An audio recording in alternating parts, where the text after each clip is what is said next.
అటువంటి లక్ష్మీదేవి 5 రూపాల్లో ఉంటుంది అంటారు.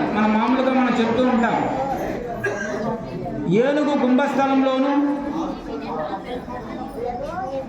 ఆవు పుష్ఠభాగం, ఆవు వెనక భాగంలో మనం గోపూజ చేసేటప్పుడు వెనకనే పూజ చేస్తాం. ఎందుకంటే వెనక భాగంలోనే లక్ష్మీదేవి ఉంటుంది.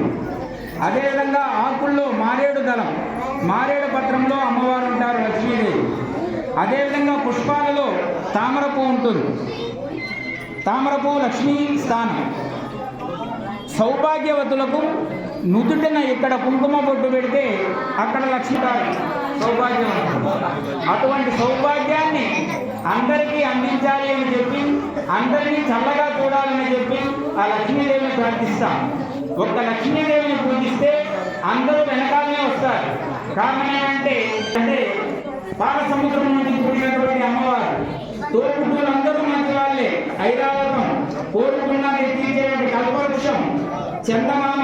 చంద్రుని మన మామ ఎందుకంటానంటే అమ్మ తల్లి, తల్లికి తమ్ముడు కాబట్టి ఆయన చందమామ అంటారు.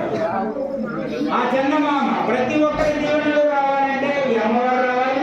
ఇటువంటి అమ్మవారు మనందరి ఇళ్లలోనూ భక్తుల ఇళ్లలో చేరి ప్రతి ఒక్కరికి కూడా ధన దృష్టిని, విద్యా దృష్టిని, ధైర్య దృష్టిని అన్నింటినీ నడిపించి అందరికీ దీవెనలు అందించాలని చెప్పి కోరుకుంటున్నాం.